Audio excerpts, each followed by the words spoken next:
வரஹ்மத்துல்லாஹி வபரகாத். அல்ஹம்துலில்லாஹி ரப்பில் ஆலமீன். அன்பிற்கினிய சகோதரர்களே, அல்லாஹ் ரப்பல் ஆலமீன் திருமறை குர்ஆனிலே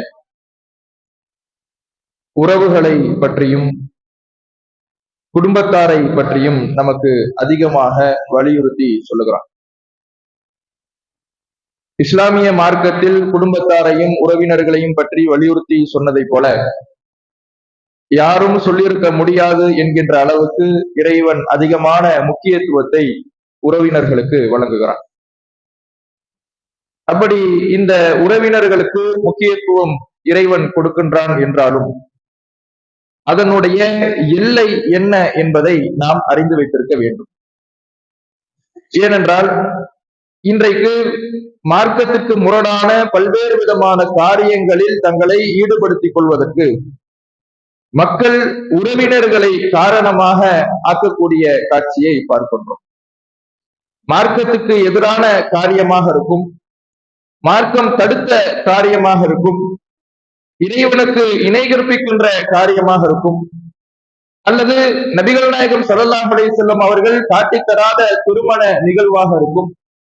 இப்படி மார்க்கத்துக்கு முரணான எந்த ஒரு காரியமாக இருந்தாலும் அதில் தங்களை ஈடுபடுத்திக் கொள்வதற்கு மக்களில் சிலர் கூறிக்கொள்ளும் காரணம் உறவுகளை மார்க்கம் இணைக்க சொல்லுகிறது. நான் உறவுகளை பேண வேண்டும் என்பதற்காக இந்த சபைகளில் கலந்து கொள்கிறேன். நான் கலந்து கொள்ளவில்லை என்றால் என்னுடைய உறவை என்னுடைய உறவினர்கள் முறித்துக் கொள்வார்கள்.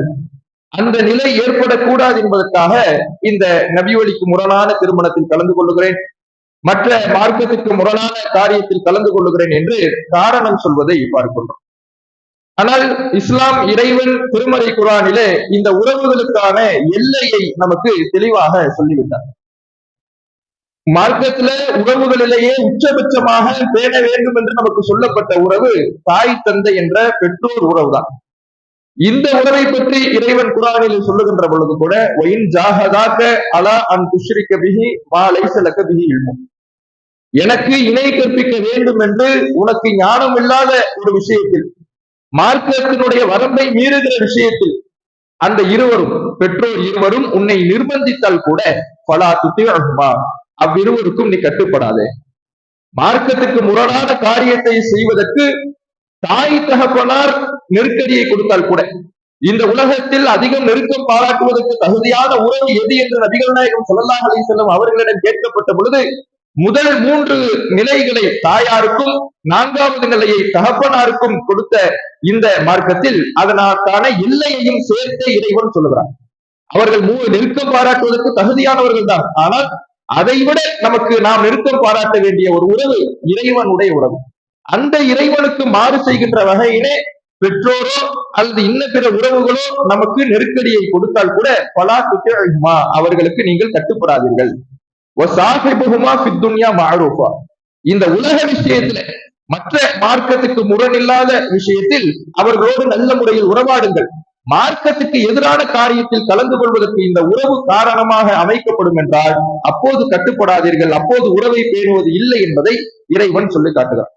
அதே போல இன்னொரு இடத்தில் இறைவன் சொல்லுகிற பொழுது லா தஜிது கௌமி யுமினூன பில்லாஹி வல் யௌமில் ஆகிர், அல்லாஹ்வையும் மறுமை நாளையும் நம்பிக்கை கொண்ட கூட்டத்தார் எப்படி இருப்பார்கள் என்றால் யுவாத்தூன மன் ஹாத்தல்லாஹ வ ரசூலா, அல்லாஹுக்கும் அல்லாஹுடைய தூதருக்கும் மாறு செய்பவர்களோடு அவர்கள் ஒருபோதும் நேசம் பாராட்ட மாட்டார்கள். அல்லாஹுக்கும் தூதருக்கும் மாறு செய்து ஒரு காரியத்தை நடத்துறாங்க, மார்க்கத்துக்கு முரணான ஒரு செயலை செய்கிறார்கள் என்றால் அந்த செயலில் இவர் என்னுடைய உறவினர், இவர் என்னுடைய தாயார், இவர் என்னுடைய தகப்பனார், இவர் என்னுடைய சகோதரர், இவர் என்னுடைய நெருங்கிய உறவு என்று அதில் அவர்கள் நேசத்தை உறவுகளை பேணிக் கொண்டிருக்க மாட்டார்கள். அவர்கள் தங்களுடைய தகப்பனார் பெற்றோராக இருந்தாலும் பிள்ளைகளாக இருந்தாலும் சகோதரர்களாக இருந்தாலும் கூட நேசம் பாராட்ட மாட்டார்கள். உலாய்க்க கதபசி குலூபிஹிமுல் ஈமான், இவர்களுடைய உள்ளத்தில் தான் அல்லாஹ் ஈமானை பதித்திருக்கிறான் என்று இறைவன் தன்னுடைய திருமறை குர்ஆனிலே சொல்கிறான். அப்ப நாம நம்பிக்கை கொண்டவர்களாக மூமின்களாக இருக்கிறோம் என்றால் நம்முடைய ஈமான் எந்த அளவுக்கு இருக்கணும்னா, இறை நம்பிக்கை எந்த அளவுக்கு இருக்கணும்னா, நமக்கு முதல் நிலை அல்லாஹும் அவனுடைய தூதரும் தான், இந்த மார்க்கம் தான். இந்த உலகத்துல எத்தனை உறவுகள் இருந்தாலும் அது பெற்ற தாயாக இருந்தாலும் மார்க்கத்துக்கு அடுத்த நிலைதான், அல்லாஹுக்கும் அல்லாஹுடைய தூதருக்கும் அடுத்த நிலைதான். அந்த அல்லாஹுக்கும் அல்லாஹுடைய தூதருக்கும் இந்த மார்க்கத்துக்கும் முதலிடத்துக்கு கொடுக்க வேண்டிய அந்த முக்கியத்துவத்தை நம்முடைய பெற்றோருக்கோ அல்லது மற்ற உறவினர்களுக்கோ கொடுத்தால் நம்முடைய ஈமானின் பலவீனம் ஏற்படுகிறது. எந்த பாவத்தில் நாம் உறவுகளை காரணம் காட்டி இணைகிறோமோ அதே பாவத்தை நாமும் செய்தவர்களாக ஆவோம் என்று இந்த இஸ்லாம் கடுமையாக கண்டிக்கிறது. உறவுகளை பேண வேண்டும், அதற்கான எல்லையையும் அறிந்து பேண வேண்டும் என்கின்ற இந்த இறை வழிகாட்டலை அறிந்து கொள்ளக்கூடிய மக்களாக நம் அனைவரையும் அல்லாஹ் ஆக்கி அருள்புரிவானாக. அஸ்ஸலாமு அலைக்கும் வரஹ்மத்துல்லாஹி